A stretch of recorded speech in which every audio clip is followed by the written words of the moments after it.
Good morning. This is Father Stephen Kelly from St. John's Church in Detroit, and we're continuing our series of daily morning meditations, where we generally look at one or another of the lessons that are assigned for morning or evening prayer, what is known as the Daily Office Lectionary. And Merry Christmas to you and to yours.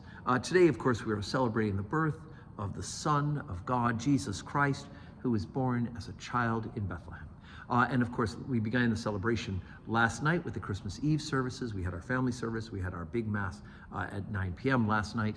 Today we do have low Mass, which means we will not be singing the parts of the Mass. We'll be saying everything, but we will sing a few carols before, during, and after the service as well. And that service actually will take place in the chapel. This, of course, is the high altar for the main church that we have our celebration last night and on Sundays at 10 o'clock. But anyway, today's service is at 11 a.m. in the chapel. But let's take a look at the lessons assigned for morning prayer this morning. And in fact, if you were at the Carol Prelude last night, you heard this reading as well.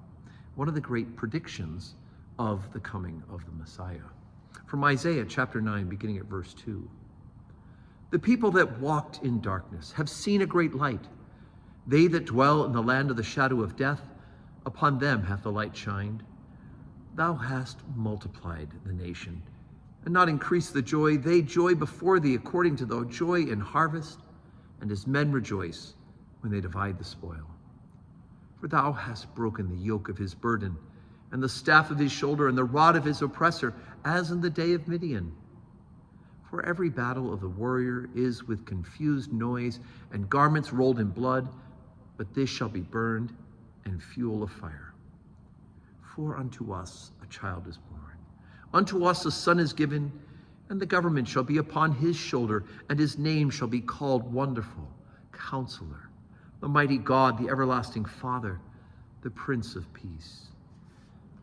Of the increase of his government and peace there shall be no end, upon the throne of David and upon his kingdom, to order it and to establish it with judgment and with justice from henceforth even forever.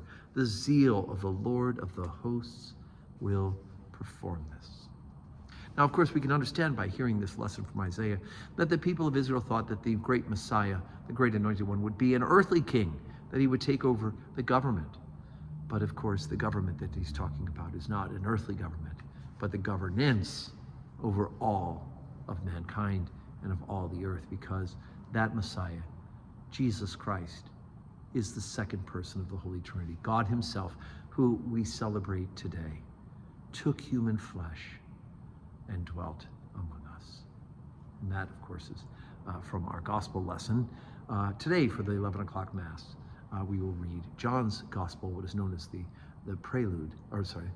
prologue of John's Gospel, right, where he says, the Word was made flesh and dwelt among us.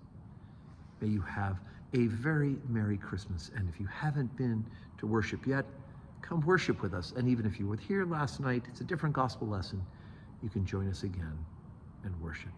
And may God grant us all a very Merry Christmas.